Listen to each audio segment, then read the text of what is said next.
The flash went off for the fourth time, and everyone inside the photo booth was laughing, except me. My best friend, Daniel, was standing inches away, smiling like he always did, but there was something different in his eyes that night. Something I didn't understand until the final picture appeared on the little screen. By then, it was already too late to pretend I hadn't seen what he was trying to tell me. The wedding was supposed to be a celebration, a night of music, dancing, and new beginnings. Instead, it became the night that forced me to face a truth I had spent years avoiding. Before we continue, if you believe in friendship, second chances, and the people who quietly stay beside us when life falls apart, please like this video, share it with someone who needs to hear it, and subscribe to Kindness Corner. Sometimes one small act of kindness can change an entire life. My name is Caleb, and Daniel had been my best friend since college. We had met during one of the worst weeks of my life, when my father had passed away and I was barely holding myself together.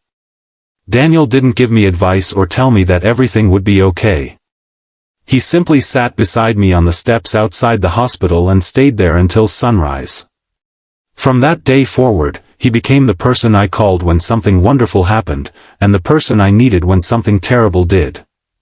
We were practically brothers, although neither of us ever said it out loud. But over the years, life pulled us in different directions.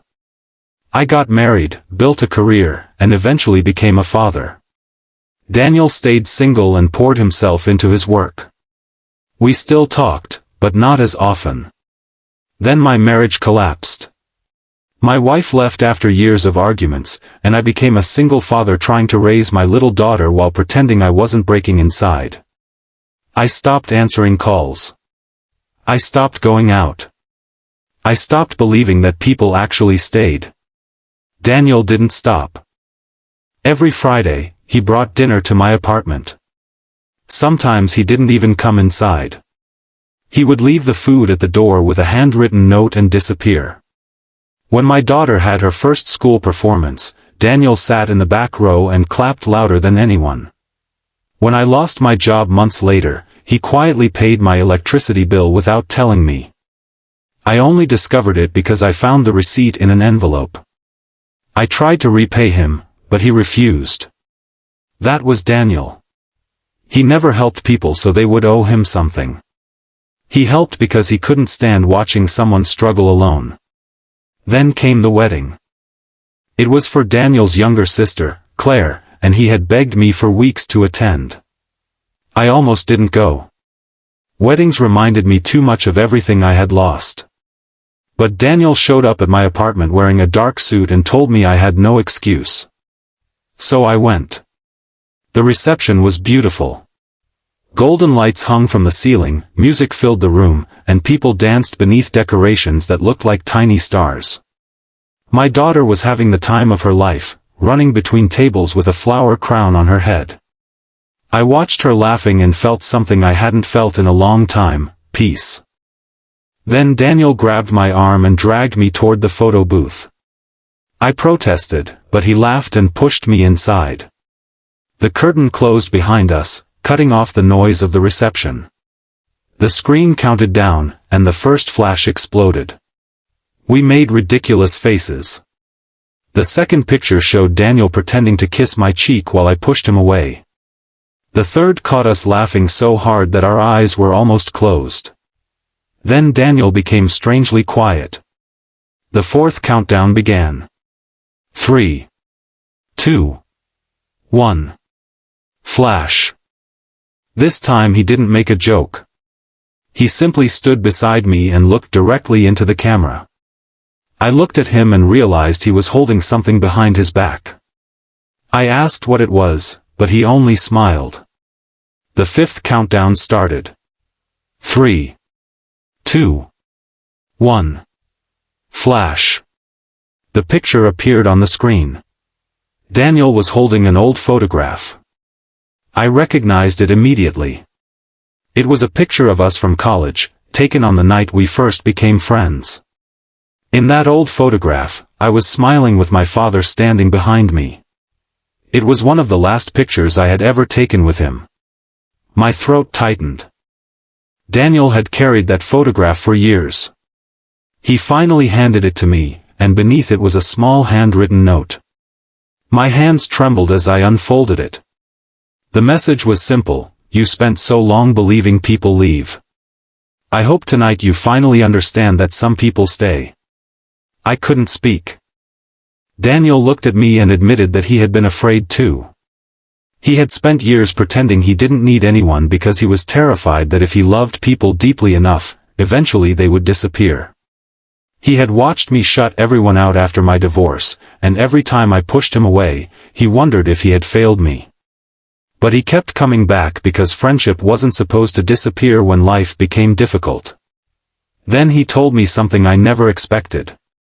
He had accepted a job in another state. He was leaving in 3 weeks. Suddenly, the room felt smaller. For years, I had assumed Daniel would always be there.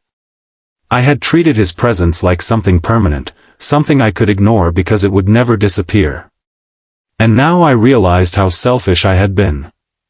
I had been so afraid of losing people that I had stopped appreciating the people who were still beside me. The photo booth flashed again. I didn't even know the camera was taking another picture. Daniel and I stood there, both crying, neither of us trying to hide it. That became the last picture. Not because our friendship was ending, but because it was the first picture of us where neither of us was pretending to be okay. 3 weeks later, Daniel moved away. I thought the distance would change everything. Instead, it changed me. I started calling him again. I started going outside. I began taking my daughter to places instead of hiding inside our apartment.